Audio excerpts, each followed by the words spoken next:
បាទអនុញ្ញាតគ្រប់នឹងជំរាបសួរទៅដល់ពុកម៉ែបងប្អូនយើងទាំងអស់គ្នាដែលកំពុងតែមានវត្តមានចូលរួមទស្សនាក្នុងការ live ផ្ទាល់សម្រាប់តន្ត្រីឆ្នោតវៀតណាមរបស់ខ្ញុំបាទសាយឈៀនដែលចេញផ្សាយក្នុងថ្ងៃទី6 ខែ 5 ឆ្នាំ 2026 បាទថ្ងៃនេះនៅលើថែមណាខ្ញុំបានដាក់តាំងតម្រុយចំល្អនៅក្នុងថ្ងៃនេះបាទជំរាបជូនពី3ថ្ងៃនេះលេខកាច់ជាងមែនទែនគឺក្នុងរយៈពេល2-3ថ្ងៃនេះលេខយើងអត់បានចូលទេគឺធ្លាក់មែនទែនហើយដោយសារខ្ញុំអត់បានចូលឡាយថ្ងៃហ្នឹងចាំថ្ងៃទី6 ខែ 5 ឆ្នាំ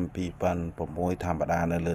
ថែមណាដែលខ្ញុំដាក់តាំងផ្ទាំងហ្នឹងគឺតម្រុយឆ្នោតវៀតណាមអញ្ចឹងទីតម្រុយឆ្នោតវៀតណាមថ្ងៃដដែលក៏ប៉ុន្តែបន្តពី3ថ្ងៃកន្លងផុតទៅដែលលេខយើងបាន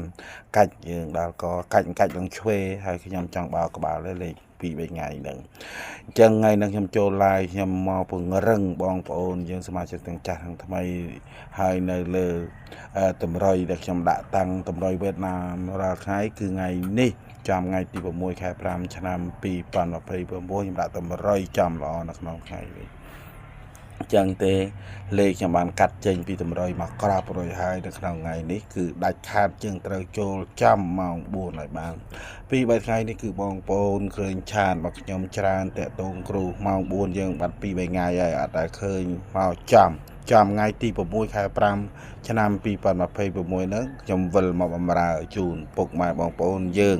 នៅក្នុងថ្ងៃនេះគឺចាំថ្ងៃទី6 ខែ 5 ឆ្នាំ 2026យ៉ាងណាបើកាច់អត់ផ្ទួន2-3ថ្ងៃខ្ញុំអត់ចង់បោកក្បាលទេតែកាច់នេះកាច់មែនទែន2-3ថ្ងៃនេះគឺកាច់ខ្ញុំនឹងឆ្វេអញ្ចឹងហើយ2-3ថ្ងៃដែលកាច់ហ្នឹងខ្ញុំក៏អត់បានចូល live ហើយបងប្អូនទី1ក៏អត់បានជ្រាបពីព័ត៌មានដែរហើយលេខសមាជិកយើងខ្ញុំបាញ់ជូនធម្មតាក្នុង2-3ថ្ងៃហ្នឹង2-3ថ្ងៃហ្នឹងលេខខុសអត់បានចូលចាំអញ្ចឹងខ្ញុំនៅលើ live ខ្ញុំសម្ដែងការស្មោះត្រង់ខុសខ្ញុំជម្រាបជូនថាខុសត្រូវខ្ញុំជម្រាបជូនថាត្រូវអញ្ចឹងពេលបងប្អូនចូលមើល live និងស្ដាប់គឺពុកម៉ែបងប្អូនមានសារៈសំខាន់ណាស់ថាថ្ងៃនេះលេខចំឬក៏មិនចាំថ្ងៃទី6 ខែ 5 ឆ្នាំ 2026ថ្ងៃហ្នឹងខ្ញុំចេញលេខទាំងតូចទាំងធំទាំងពីរវេនទាំងម៉ោង4កន្លះយើងមានលេខចូលចាំមកក្របគឺតម្លៃ 10,000 រៀលហើយលេខធំលេខចាំត្រង់នឹងគុណចឹងខ្ញុំអត់បើនៅលេខតូចទេបើលេខតូចនឹងចូលចាំ 100% ចឹងគឺ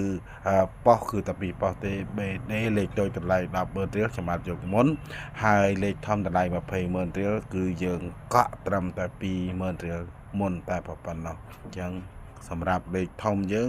កក់មុន 20,000 រៀលអញ្ចឹងទំនាក់ទំនងមួយ Facebook ច្បាស់ល្អពីឈៀនសាយហើយម៉ោង6យើងមានលេខតូចលេខធំនិង BD ដូចគ្នាអញ្ចឹងចាំម៉ោង4កន្លះមកក្របសិនខ្ញុំនឹងជម្រាបជូនពុកម៉ែបងប្អូនយើងនៅម៉ោង6ជាបន្តទៀតអរគុណតាក់ទងតាមនឹងអរគុណច្រើនបាន